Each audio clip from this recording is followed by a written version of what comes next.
जी हाँ, नमस्ते, प्रणाम दोस्तों। हमारे भोजपुरी इंडस्ट्री में अभी भी कुछ कलाकार ऐसे हैं जो अश्लील गाना गाना बंद नहीं किया है, जबकि दोस्तों भोजपुरी इंडस्ट्री में 80% कलाकार सुधर चुके हैं जो अश्लील गाना ना के बराबर में गाते हैं, और कुछ ही परसेंट ऐसे कलाकार हैं जो अश्लील गाना गाना बंद नहीं किया है। जबकि दोस्तों अश्लील गानों के खिलाफ पब्लिक लोग इतना ज़्यादा बुराई करते हैं और मीडिया वाले इस गाने अश्लील गानों के खिलाफ इतना ज़्यादा रिलाई करते हैं, फिर भी कुछ सिंगर ऐसे हैं जो अश्लील गाना गाना बंद नहीं किया। अब दोस्तों आप लोगों को तो ये पता ही है, गाने को सुपरहिट करने के लिए, गाने को काफ़ी ज़्यादा वायरल करने के लिए एंड गाने की यूट्यूब के ट्रेंडिंग पेज में लाने के लिए कलाकार लोग तो अश्लील गाना गा देते हैं। लेकिन दोस्तों उन लोगों को इस गाने से ये फर्क नहीं पड़ता है कि आखिर समाज के ऊपर अगर इस तरह का गाना जाएगा या पब्लिक लोग ये गाना सुनेंगे तो आखिर क्या सोचेंगे, समाज पर क्या असर पड़ेगा, इन सब से उसे कोई मतलब नहीं होता है। उसका सिर्फ यही मतलब होता है कि ये गाना काफ़ी ज़्यादा वायरल हो और इस गाने पर मिलियनों व्यूज आए, और जब मिलियन व्यूज आएगा तो ये तो जाहिर सी बात है ये तो आएगा ही आएगा। तो दोस्तों मेन मकसद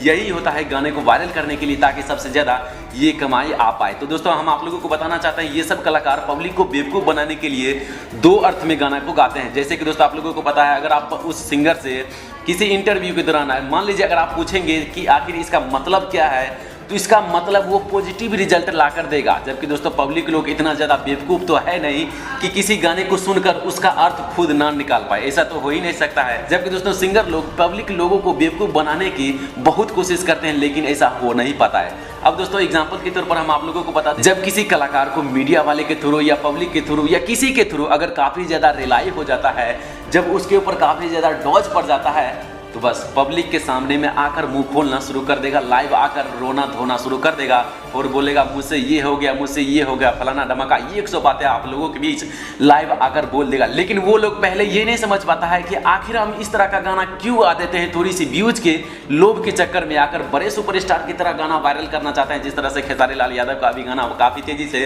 वायरल हो जाता है, उस तरीके से सोचता है लोग अश्लील गाना गाकर उनके टक्कर में आ जाए। लेकिन ऐसा कभी भी हो नहीं सकता, गलत काम करके कभी भी आप आगे नहीं बढ़ सकते। अगर आपके गाने पर थोड़ा सा कम ही व्यूज आता है तो उससे क्या लेना देना पड़ता है, धीरे धीरे आप भी एक दिन जिंदगी में आगे तो जरूर बढ़ेंगे। लेकिन नहीं, ऐसा तो करेगा नहीं, एक ही बार छलांग लगाने की कोशिश करता है और वही लोग ऊपर से नीचे गिर जाते हैं। तो दोस्तों हम आप लोगों से, और जो अश्लील गाने जो गाते हैं, अगर आप में से कोई सिंगर मेरा वीडियोस देख रहे हैं तो मैं मानता हूं आप लोगों को मेरी बातों को जरूर बुरा लगेगा, लेकिन मैं आप लोगों से यही कहना चाहूंगा, अगर थोड़ी सी गाने पर व्यूज कम आता है तो इससे क्या इफेक्ट पड़ता है, थोड़ी सी बस यही कम आएगा। लेकिन आप लोग अगर चाहेंगे तो अपने फ्यूचर में बहुत कुछ कर सकते हैं, अगर उतना ज़्यादा लोभ नहीं करेंगे, धीरे धीरे कर अगर आगे बढ़ेंगे तो आप लोग अपने फ्यूचर में जरूर खेसारी लाल यादव की तरह रिकॉर्ड बना लेंगे। अगर आप लोग ऐसा सोच कर अगर आगे चलेंगे तो दोस्तों इस वीडियो में ज़्यादा आगे नहीं बढ़ेंगे, नहीं तो ये वीडियो थोड़ा सा लंबा हो सकता है। तो मैं आप लोगों से यही एक रिक्वेस्ट करना चाहूँगा कि जो कलाकार अगर इस तरह का गाना गाते हैं तो प्लीज़ इस तरह का गाना पब्लिक के सामने में या